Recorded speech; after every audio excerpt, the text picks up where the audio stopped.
Atlas Vampire. For centuries, vampires have fascinated entire populations across the globe, but some deranged individuals have taken their obsession to a horrifying extreme by committing gruesome crimes. One such disturbing vampire-related crime is known as the Atlas vampire killing. Lilly Lindeström lived in a small apartment building within the Atlas neighborhood in 1932 Stockholm. The 32-year-old woman was a sex worker in the district, and she often welcomed her clients at her apartment. One night, Minnie, a close friend and neighbor, had planned to meet Lilly, but the latter canceled at the last minute as a new client had called and she was going to see him. According to Minnie, that night Lilly knocked on her door to ask for a preservative. A while later, she came back to get another one. This would be the last time Lilly would be seen alive. The following day, Minnie knocked on Lily's door, but there was no answer. Still, she didn't think much of it. During the next 3 days, Minnie tried to reach Lilly on several occasions, but her door remained shut. Then, on the 4th day, Minnie went to the police. As the officers broke down the door, they immediately saw Lily's body lying on her bed. She looked pale and decrepit, and her head and skin showed clear signs of violence. Lilly had been assaulted. The police found the entire crime scene puzzling and disturbing, and they decided to send the body for an autopsy to gather additional evidence. The coroner then determined that she perished from repeated blunt trauma to the head. Disturbingly, it was also revealed that at least part of her blood had been drained from her body. At the crime scene, police found a ladle filled with the victim's blood. The evidence suggested the perpetrator had drunk Lily's blood after murdering her. The case would forever be known as that of the Atlas vampire. The investigators were never able to find a murder weapon or a clear suspect, and the horrifying case remains unsolved to this day. Hitchhiker horror. In 1930, a murder investigation followed a twisty path, as the killer's identity was well known from the start, while that of the victim was then and still is entirely unknown. The murderer's name was Alfred Rouse, and he led an exciting life, to say the least. Born in 1894, Englishman Alfred Rouse came of age just in time to join the British Armed Forces during World War I. It is said that he was a good soldier, but he also seduced several women during his short military career and fathered several illegitimate children. Rouse then got injured and was sent back home early in his service. Rouse would later get a job that required him to travel all around the United Kingdom, and that is when his promiscuity would get the better of him. He would seduce girls as young as 14 by portraying himself as a successful London businessman and promising to marry them. Many young women became pregnant and were abandoned, while Rouse continued his seduction spree somewhere else. By 1930, many of the women had caught up to him, demanding child support funds.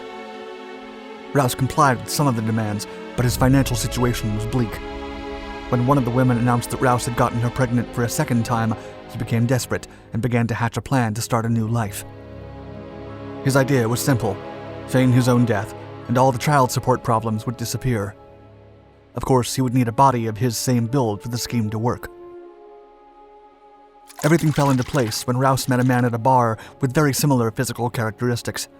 The man was down on his luck and reportedly told Rouse, quote, "Governor, I've got nobody in the world that cares whether I live or die." Rouse then convinced the stranger that he could get him a job if he traveled with him to the Midlands. During the trip, Rouse gave the man a bottle of whiskey to get him as drunk as possible before executing the nefarious deed he had planned.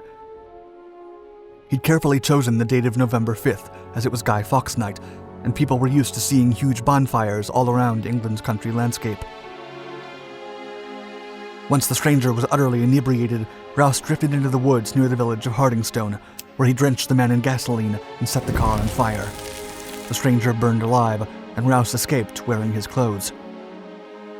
Two men walking home after a bonfire party met Rouse as he calmly fled the scene. Trying to dissuade them from getting near the car, he said, quote, "It looks like somebody's having a bonfire up there." However, the two spectators approached the burning car, and as soon as they realized there was someone inside, they called the police. The deception only fooled the detectives for a few hours.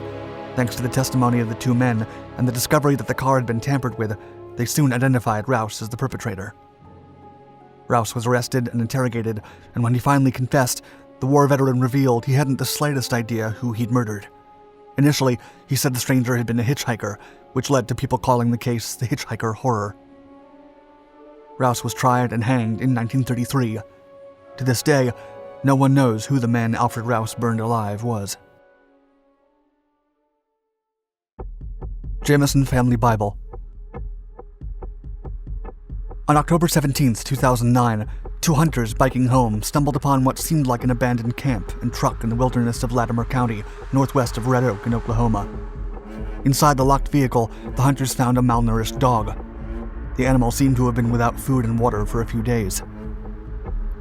A police investigation ensued, and it was discovered that the camp and the truck belonged to the JAMISON family, who had traveled to the location because they were interested in buying some land. The case didn't appear to be out of the ordinary at first, especially after discovering that the family had a couple of working security cameras around their house. However, the case took a strange turn when the footage revealed that the family had packed their truck back on October 8th, and they appeared to behave very oddly, almost trance-like, as investigators would later claim.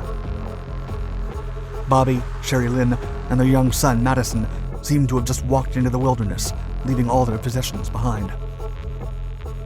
Investigators also found a bag with $32,000 in cash. When questioned, family members assured that the young family was on disability welfare and used to carrying large amounts of money. However, the investigators believed the money was intended as a down payment for the land they wanted to buy. The police also found phones, maps, a GPS, a purse, and wallets inside the truck. They didn't take anything with them except a strange brown briefcase and Sherry Lynn's gun. Curiously, police also found many objects related to the occult arts inside the camp and their family home. There were strange cryptic writings and a witch's Bible. It was soon discovered that the family had claimed to be fighting a spiritual battle against evil spirits for years. 4 years later, on November 16, 2013, a group of deer hunters discovered the skeletal remains of 2 adults and 1 child, just 3 miles from where the truck was found. It took the medical examiner 8 months to confirm the identity of the 3 family members. The autopsy revealed the remains had suffered significant damage from scavenging animals, but no bullet holes or signs of violence. Some people believe the family might have gotten lost in the woods and succumbed to hypothermia, but the neat single-file position the bodies were found suggested otherwise. The mystery remains unsolved to this day. Murder on the Metro.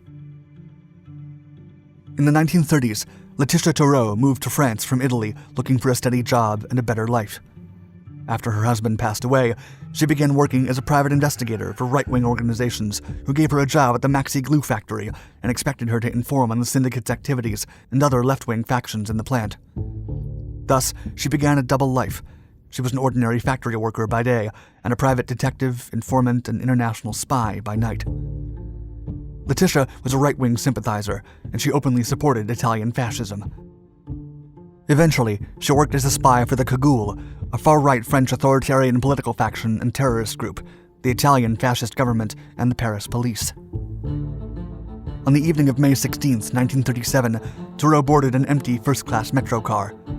The car stopped at a station 90 seconds later, and incoming passengers later found her body. She had been the victim of a single knife wound to the neck.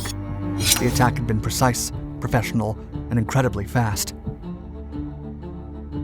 The first witnesses immediately closed off the metro car, prohibiting anyone besides the police from entering or exiting the crime scene. A massive investigation ensued, and the crime became a scandal in Paris, as Thoreau was the first person to ever be murdered inside the metro. Still, the murderer was never identified. A few years later, the outbreak of World War II rerouted all the focus to other issues, and as France fell to the Third Reich, the investigation over the murder of Letitia Thoreau would fade away. Historians believe she was either targeted by the Cagoule or the Italian fascist government. Both theories are possible, as both factions were afraid that she might inform the police about their secret operations. In addition, 3 Cagoule members confessed that the organization was behind the crime, but later retracted their statements.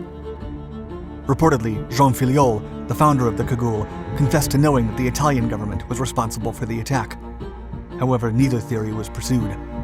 Like so many other events at the time, Letitia's murder was forgotten in what came to be known as the French Great Amnesia of the 1930s. Suzanne Joven. Suzanne Joven was a young, charismatic, charitable German-American student who attended Yale University in New Haven, Connecticut. On December 4th, 1998, after her school activities, Joven readied herself for a social gathering at a local church. She was then seen walking around the campus by a few witnesses until one found her bleeding from several stabs to her neck. After Suzanne's event at the church around 8:50 p.m., she went back to her apartment and emailed a friend. She told her friend that she was going to retrieve some graduate record examinations books from someone and that she would then drop them off in her apartment so that she could get them. After that, she was seen walking around campus by several students. Peter Stein, a classmate, encountered Suzanne at 9:22 p.m. and invited her to the movies. She kindly declined, arguing that she was exhausted. Other witnesses saw her walking around campus as late as 9:30. By 9:55 p.m., a bystander called 911 to report a young woman bleeding at the corner of Edge Hill Road and East Rock Road, 2 miles from the Yale campus. When police arrived, Suzanne was no longer alive. She'd been the victim of 17 stabs to the neck and a slit throat. A massive investigation immediately began, with Yale even offering $150,000 to anyone who provided helpful information about the crime. However, all efforts would be in vain, as no suspects were arrested in the following months. 3 significant pieces of evidence were clear. First, a brown van stopped in the roadway right next to Suzanne.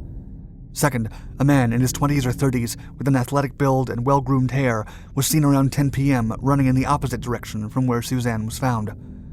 And third, a mysterious, nondescript person had borrowed some books from the victim. Surprisingly, the case went cold, and no arrests were ever made. Speculations ran wild, but the most fascinating fact was that, despite the massive media coverage, no student ever came forward to identify themselves as the borrower of the books. This detail alone suggested that the mysterious someone from the email might have been involved in the murder. Thank you for watching our video. Which of the stories do you find more puzzling? Let us know in the comment section below. And for more history-inspired content, make sure to subscribe to all our Dark Documentaries channels and hit the notification bell.